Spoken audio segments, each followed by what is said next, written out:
Ashuganj power station company limited, যেটার পরীক্ষা কিনা আগামী নভেম্বরের 12 তারিখে অনুষ্ঠিত হবে, সেই পরীক্ষায় কিভাবে আপনারা সহজেই সফলতা অর্জন করতে পারবেন সেটা নিয়েই মেইনলি আজকের ভিডিওটা। তো আমার অনুরোধ থাকবে ভিডিওটি অবশ্যই শেষ পর্যন্ত দেখবেন, কারণ ভিডিওতে আমি পয়েন্ট বাই পয়েন্ট আমি বিভিন্ন ধরনের ট্রিক্স আপনাদের সাথে শেয়ার করার চেষ্টা করব, যেটার মাধ্যমে আপনারা দেখা যাচ্ছে সফলতা অর্জন করতে পারেন। আমার এই ট্রিক্সগুলো অবশ্যই আপনাদের জন্য হেল্পফুল হতে পারে। ঠিক আছে, তো প্রথমত আমি আসি মার্কস ডিস্ট্রিবিউশন যেটা। তো মার্কস ডিস্ট্রিবিউশনে প্রথমে দেখতে পাচ্ছেন যে অ্যানালিটিক্যাল অ্যাবিলিটির উপর 15 মার্ক, জেনারেল নলেজের উপর 15 mark, Bangla, English and power sector এটার উপর 20 মার্ক, টেকনিক্যালের জন্য 50 মার্ক। অর্থাৎ এখানে কিন্তু পিজিসিবির মতো, পিজিসিবিতে ছিল টেকনিক্যালে 40 মার্ক এবং নন টেকনিক্যালে ছিল 60 মার্ক, কিন্তু এখানে কিন্তু টেকনিক্যালের মার্কটা বেশি। সো টেকনিক্যাল খুব ভালো মতো প্রিপারেশন আমাদের নিতে হবে।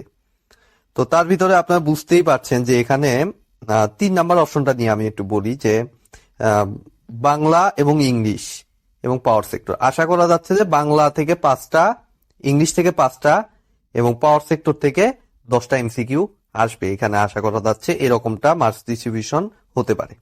ঠিক আছে, তো বুঝতেই পারছেন পাওয়ার সেক্টর কতটা গুরুত্বপূর্ণ। পাওয়ার সেক্টরের এমসিকিউ গুলো খুবই ভালো মতো আমাদের দেখতে হবে।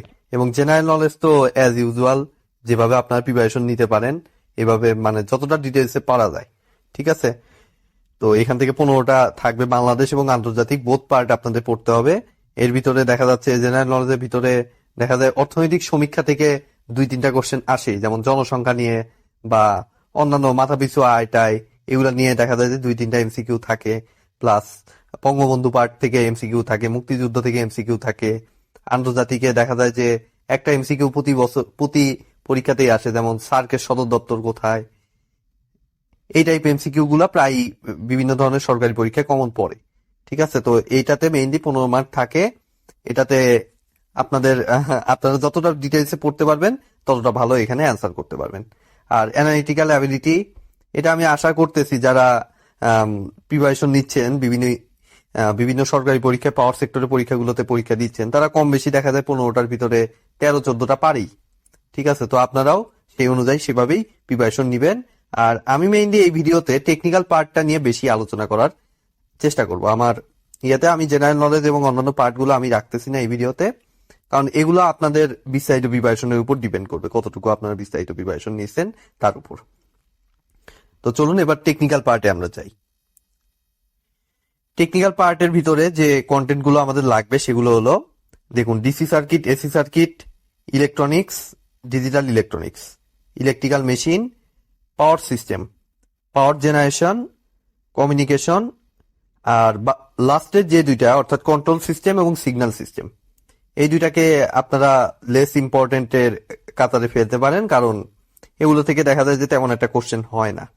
ঠিক আছে, তো প্রথমে আসুন এক এক করে আমি টপিক বাই টপিক কিভাবে আপনাদের প্রিপারেশন নিয়ে সুবিধা হবে সেটা আমি ডিসকাস করার চেষ্টা করবি।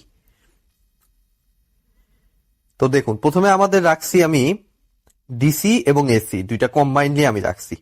ঠিক আছে, তো এর জন্য আপনারা যে বইটা ফলো করলে আপনাদের জন্য হেল্পফুল হতে পারে সেটা হলো আলেকজান্ডার অ্যান্ড সাদিকু। ঠিক আছে, দেখুন চ্যাপ্টার গুলোর নাম আমি লিখেই রেখেছি, চ্যাপ্টার 2, 3, 4, 6, 7, এই 5টা চ্যাপ্টার মেইনলি ডিসি থেকে।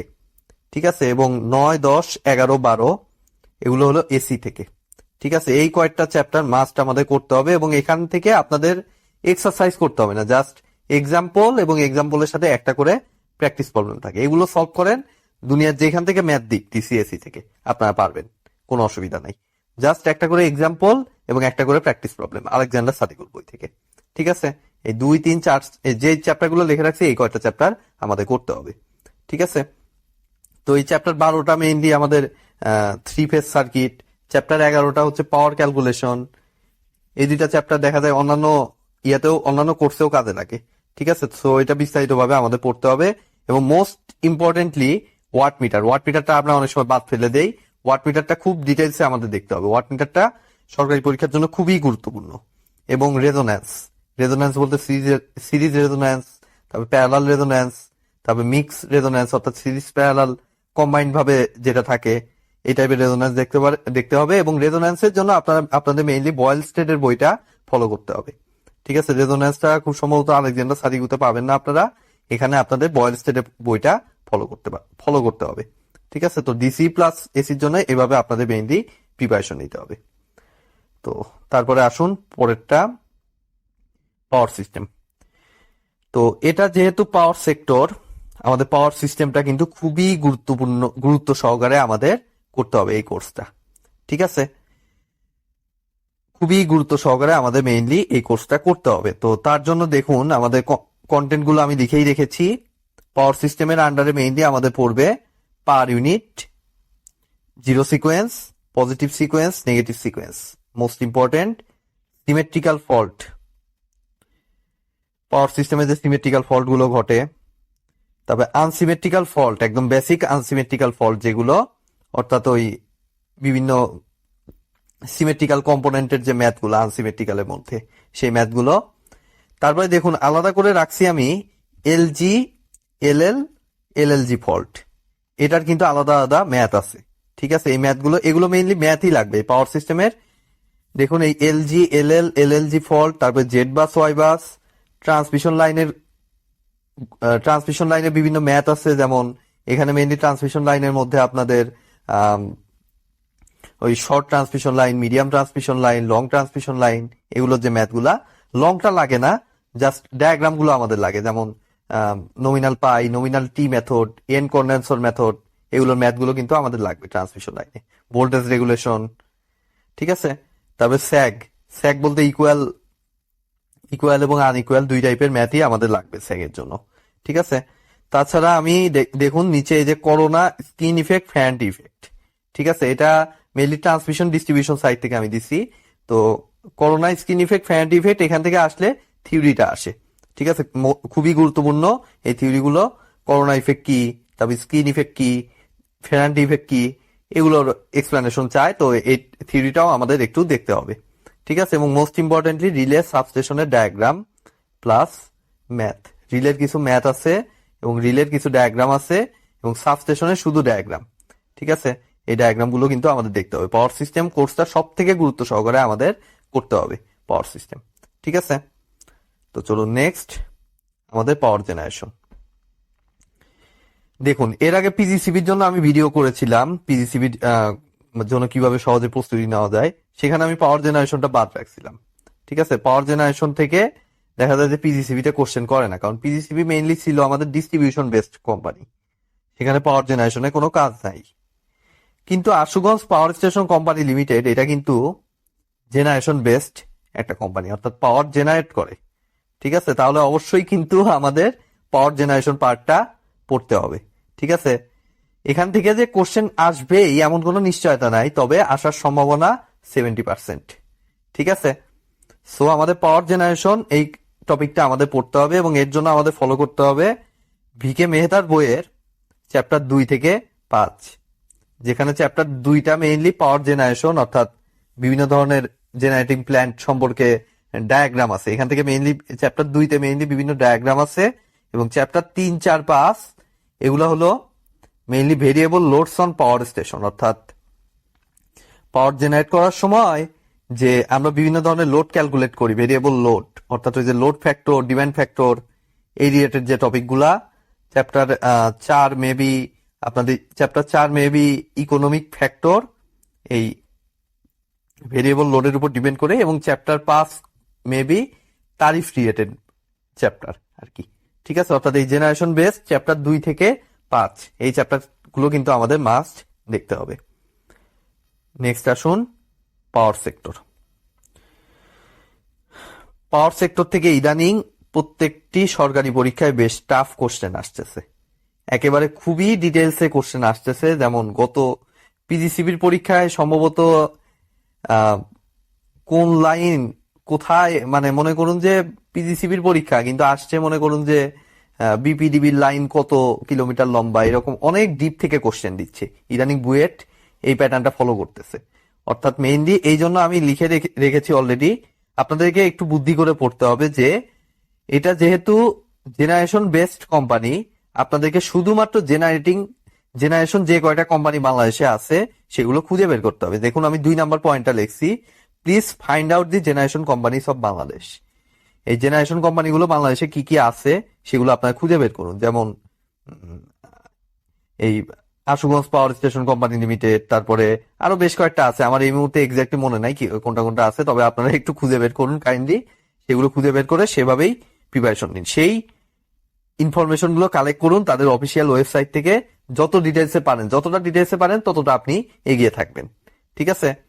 আর আমার চ্যানেলের প্লে লিস্টে পাওয়ার সেক্টর এমসিকিউ নামের একটি আছে, সেখানে বেশ কিছু তথ্য দেয়া আছে এবং সেটা জেনারেশন বেসড কোম্পানিগুলোর জন্যই। বাংলাদেশে মোটামুটি যতগুলা জেনারেশন কোম্পানি আছে তাদের তথ্যগুলোই মেইনলি আমার প্লে লিস্টেই আপনারা পাবেন, সেটাও আপনারা চাইলে ফলো করতে পারেন। ঠিক আছে। তো নেক্সট আমাদের ইলেকট্রিক্যাল মেশিন। তো পাওয়ার সিস্টেম এবং মেশিন এটাই হলো এই পাওয়ার সেক্টরের এক্সামগুলোর মূল নীতি, অর্থাৎ এখান থেকে কোশ্চেন আসবেই, কোনো মিস নাই।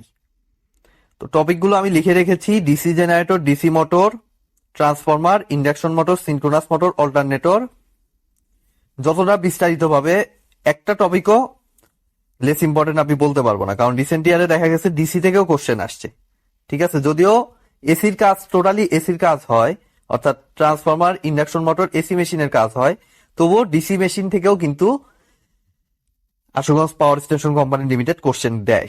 ঠিক আছে। সো কোনো পার্টির অবহেলা না করে প্রত্যেকটা পার্টি আমাদের এখানে পড়তে হবে। এবং আমি দেখুন এখানে সবার লাস্ট পয়েন্টে আমি লিখে রেখেছি থেরেজা এবং চ্যাপম্যান ফলো করুন। তার ভিতর থেরেজাটা মোস্ট ইম্পর্টেন্টলি। ঠিক আছে। চ্যাপম্যান থেকে তেমন একটা দেখতে হবে না, আপনার থেরেজাটাই কমপ্লিট ফলো করুন। চ্যাপম্যান এমনিতেই পারবেন, কোনো অসুবিধা নাই। ঠিক আছে। নেক্সট আমাদের ইলেকট্রনিক্স, ডিজিটাল ইলেকট্রনিক্স। একদম অনেস্টলি বলতে এখান থেকে যদি কোশ্চেন আসার সম্ভাবনা বেশি ইলেকট্রনিক্স থেকে। ডিজিটাল ইলেকট্রনিক্সটা একটু লেস ইম্পর্টেন্ট। তো তারপরও দেখুন ইলেকট্রনিক্স থেকে আমাদের ডায়োড, বিজেটি, ফেট, অপ্যাম্প, এই 4টা টপিক থেকে কোশ্চেন আসার সম্ভাবনা সব থেকে বেশি। ঠিক আছে। এবং বুয়েটের সব থেকে ফেভারিট জিনিস হলো এই ডায়োডের ভিতরে এই ইলেকট্রনিক্স থেকে দেখা যায় যে জেনার ডায়োড দিয়ে দেয়। জেনার ডায়োডটা বুয়েটের কিন্তু অনেক ফেভারিট একটা টপিক, এটা আগেই বলে রাখলাম। এই গত পিজিসিবিতেও অপ অ্যাম্পের সাথে এই অপারেশনাল অ্যাম্পলিফায়ারের সাথে এই জেনার ডায়োডটা কিন্তু মিক্স করা ছিল পিজিসিবি পরীক্ষায়। ঠিক আছে। সো এটা একটু কেয়ারফুলি পড়বেন। আর বিজেটি, ফেট এগুলো তো পড়তেই হবে, এই প্রথম চারটার কোনো বিকল্প নাই। এছাড়াও দেখা যায় যে পাওয়ার ইলেকট্রনিক্স নামে একটা কোর্স আছে যেটার আন্ডারে আমাদের বেশ কিছু টপিক, এগুলো মেইনলি থিওরিটিক্যালি পড়তে হবে। যেমন এসসিআর, সিলিকন কন্ট্রোল রেকটিফায়ার, বাক boost converter, push-pull amplifier. Push-pull বলতে যেটা মানে মেইনলি মাইকে ব্যবহার করে, এইগুলোর মূলনীতিগুলো আপনাদের কিন্তু দেখতে হবে একটু। ঠিক আছে। আর ডিজিটাল ইলেকট্রনিক্সে তো লিখেই রেখেছি এই টপিকগুলা, একটু জাস্ট বেসিকটা বুঝে যাবেন যে নাম্বার সিস্টেম এবং বুলিয়ান, অ্যাডার, মার্কস, ডিমার্কস। এই মার্কস ডিমার্কস এর মাধ্যমে ইমপ্লিমেন্টেশন করা যায় সার্কিট, তারপর ডিকোডার, এনকোডার এগুলোর মাধ্যমে ইমপ্লিমেন্টেশন করা যায়, তারপর ফ্লিপ ফ্লপ, ল্যাচ। প্রত্যেকটা জাস্ট বেসিকটা এখান থেকে আপনারা দেখে যাবেন, তাহলে ডিজিটাল ইলেকট্রনিক্স থেকে অ্যান্সার করতে পারবেন। নেক্সট আমাদের আসবে কমিউনিকেশন এবং সিগন্যাল সিস্টেম। তো কমিউনিকেশন থেকে এর আগেও আমি বলেছি, কমিউনিকেশন থেকে আপনাদের ভয় পাওয়ার কোনো কিছু নাই। খুব একটা বেশি ডিটেলসে থিওরি আপনাদের পড়তে হবে না, জাস্ট এএম, এফএম এগুলো থিওরিগুলো আপনাদের পড়তে হবে। ঠিক আছে। এএম, এফএম এবং আরো বেশ কিছু জিনিস আছে, যেমন time division, multiplexing. Time division, মাল্টিপ্লেক্সিংটা খুবই গুরুত্বপূর্ণ। ঠিক আছে। ডেল্টা মডুলেশন এগুলো দেখতে হবে। থিওরিগুলো একটু দেখে নিবেন, দেখে নেওয়ার পর জাস্ট রনি পারভেজ ভাইয়ের বইটাতে কমিউনিকেশনে আলাদা পার্ট আছে, সেই পার্টটা জাস্ট সলভ করে যান, কমিউনিকেশনের জন্য এনাফ প্রিপারেশন হয়ে যাবে। এবং কমিউনিকেশন থেকে একটি কোশ্চেন আসবেই আশা করা যাচ্ছে। ঠিক আছে। আর সিগন্যাল সিস্টেমটা লেস ইম্পর্টেন্ট একটু, তো এটার জন্য আমি আপনাদের ফলো করতে বললাম এই রনি পারভেজ ভাইয়ের বইটাই ফলো করুন। খুব অল্প কিছু টপিক আছে, সেই টপিকগুলো জাস্ট এখান থেকে আপনারা ফলো করুন, তাহলেই হবে। সিগন্যাল সিস্টেম থেকে কোশ্চেন না আসার সম্ভাবনা 99%। ঠিক আছে। নেক্সট আমাদের লাস্ট টপিকটা হচ্ছে কন্ট্রোল সিস্টেম। ঠিক আছে, কন্ট্রোল সিস্টেমটাও লেস ইম্পর্টেন্ট। কন্ট্রোল সিস্টেম থেকে দেখা যায় যে গ্যাস ট্রান্সমিশন কোম্পানিগুলোতে বেশি আসে কোশ্চেন। তো এটা যেহেতু জেনারেশন বেসড কোম্পানি, এখানে আসার সম্ভাবনা খুবই কম। তবুও যেহেতু আছে, তো টপিকগুলো আমি লিখে রেখেছি। এই যে প্রথমে আছে delay time, peak overshoot, settling time, এরকম বেশ কিছু টপিক আছে, আপনারা দেখলেই বুঝতে পারবেন বইটা খুললেই। এই ফর্মুলাগুলো লাগবে, এই ফর্মুলা ম্যাথগুলো লাগবে প্রথমত, আমি লিখেই রেখেছি। তবে ট্রান্সফার ফাংশন, ক্যারেক্টারিস্টিক ইকুয়েশন, এগুলো তো খুবই সিম্পল, জাস্ট ইনপুট আউটপুটের যে রিলেশন, এই ট্রান্সফার ফাংশন এবং ক্যারেক্টারিস্টিক ইকুয়েশন, এটার মাধ্যমে আপনাদের করতে হবে। ঠিক আছে। আর তারপর হচ্ছে ব্লক রিডাকশন। তো ব্লক রিডাকশনটা ভয় পাওয়ার কিছু নাই, আপনারা জাস্ট মূলনীতিটা দেখবেন কিভাবে ব্লক রিডাকশনটা করে। মেইন বইতে দেখবেন অনেক বড় বড় ব্লক রিডাকশন থাকে, অত বড় বড় আসবে না, এইটুকু শিওর, খুবই ছোট আসবে। জাস্ট আপনাদের যেন থিওরিটা জানা থাকে কিভাবে ব্লক রিডাকশনটা করে, এই থিওরিটা জানা থাকলেই দেখবেন যে ছোট দেখেই প্রবলেম দিবে যদি দেয়। ঠিক আছে। এবং রাউট টেবিল যে স্টেবিলিটি যে টেবিলটা, এটা এবং রুট লোকাস, এটাও ছোট ছোট দিবে। ওই পোল জিরো, এটার মাধ্যমে যে হিসাবগুলো করে, এটাই মেইনলি। ঠিক আছে। তো এটা হলো আমাদের কন্ট্রোল সিস্টেম। এবং আমার মনে হয় যে টেকনিক্যাল পার্টে আর কোনো কিছু নাই, প্রত্যেকটা জিনিসই আমি কভার করেছি। এবং নন টেকনিক্যাল পার্টের জন্য আমি আবারও বলতেছি, পাওয়ার সেক্টরটা আপনারা খুব গুরুত্ব সহকারে করুন। নন টেকনিক্যালের ভিতর পাওয়ার সেক্টরটা খুব গুরুত্ব সহকারে করুন। আর বাংলা, ইংলিশ এগুলো যদি প্রিপারেশন নাও থাকে, তাও দেখবেন যে ম্যাক্সিমাম গুলো পারবেন। ওই পাওয়ার সেক্টরের জন্য কিন্তু মার্ক ভ্যারি করবে। ঠিক আছে। তো এটা একটু ভালো মতো আপনারা প্রিপারেশন নিন, তাহলে আশা করতেছি আপনাদের পরীক্ষাটা খুব ভালো হবে। তো এই তো, আমি নেক্সট ভিডিওগুলোতে ইনশাল্লাহ আশুগঞ্জ পাওয়ার স্টেশন কোম্পানির কোশ্চেনগুলো সলভ করার চেষ্টা করব। আজকে ভিডিওটি আমি এখানেই শেষ করে দিচ্ছি। ভিডিওটি যদি ভালো লেগে থাকে অবশ্যই ভিডিওতে একটি লাইক দিবেন, বন্ধুদের সাথে বেশি বেশি শেয়ার করবেন। আর চ্যানেলে নতুন হয়ে থাকলে অবশ্যই চ্যানেলটি সাবস্ক্রাইব করবেন। ধন্যবাদ।